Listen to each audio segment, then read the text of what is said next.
1971 की जंग में जब पूरा अरब जगत पाकिस्तान को बचाने में लगा हुआ था, तब ओमान अकेला मुस्लिम देश था जो भारत के साथ चट्टान की तरह खड़ा रहा। अब 54 साल बाद पीएम मोदी उसी पुराने दोस्त के घर जा रहे हैं। इस दौरे पर सिर्फ दिल नहीं बल्कि डील की भी बात होगी। जानिए कैसे ओमान की वो पुरानी वफादारी अब भारत के लिए अरबों का व्यापार लेकर आ रही है। इतिहास के पन्ने पलटे तो साल था 1971। भारत और पाकिस्तान के बीच जंग छिड़ी थी। पाकिस्तान के दो टुकड़े होने वाले थे और एक नया देश बांग्लादेश नक्शे पर उभर रहा था। उस वक्त दुनिया का कूटनीतिक माहौल भारत के खिलाफ था। अमेरिका अपना 7वां बेड़ा भेज रहा था और इस्लामिक सहयोग संगठन के लगभग सभी ताकतवर देश सऊदी अरब, ईरान, जॉर्डन मजहब के नाम पर पाकिस्तान के साथ खड़े हुए थे। लेकिन उस घने अंधेरे में एक चिराग था जो भारत के लिए जल रहा था। वो देश था ओमान।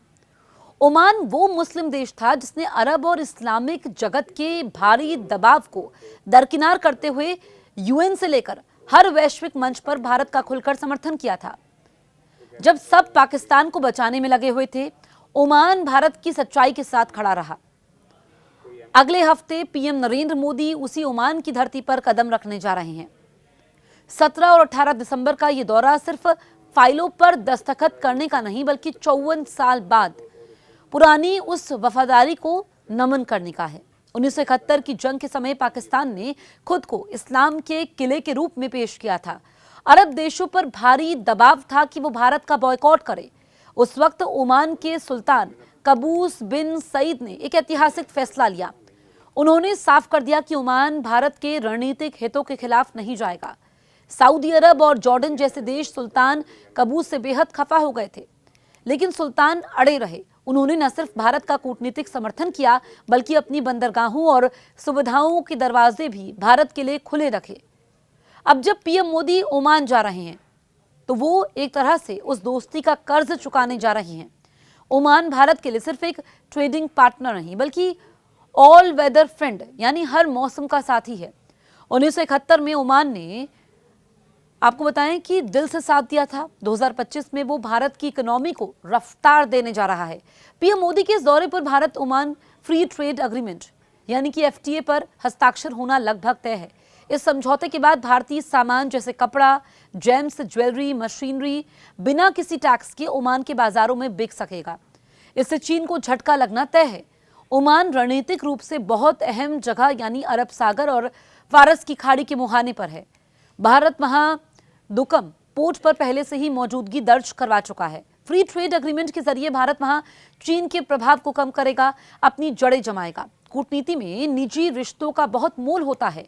ओमान के मौजूदा सुल्तान हैतम बिन तारिक के रगों में भारत से जुड़ी यादें हैं। सुल्तान हैतम के पिता ने भारत के पुणे शहर में पढ़ाई की थी। ओमान का शाही परिवार भारत को अपना दूसरा घर मानता है। पीएम मोदी और सुल्तान हैतम के बीच गजब का तालमेल है।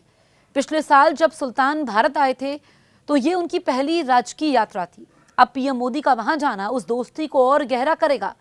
ओमान में करीब 8 लाख भारतीय रहते हैं। पीएम मोदी जब उनसे मिलेंगे तो ये संदेश जाएगा कि भारत अपने नागरिकों और अपने पुराने दोस्तों दोनों का ख्याल रखता है।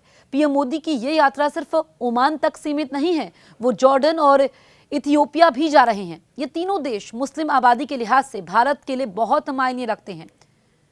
जॉर्डन की अगर हम बात करें तो 97% मुस्लिम है। 1971 में जॉर्डन पाकिस्तान के साथ था, लेकिन आज 2025 में जॉर्डन के किंग अब्दुल्ला पीएम मोदी के करीबी दोस्त हैं। किंग अब्दुल्ला जो पैगंबर साहब के वंशज माने जाते हैं, उनका पीएम मोदी का स्वागत करना इस्लामिक दुनिया में भारत की बदलती छवि का सबूत है।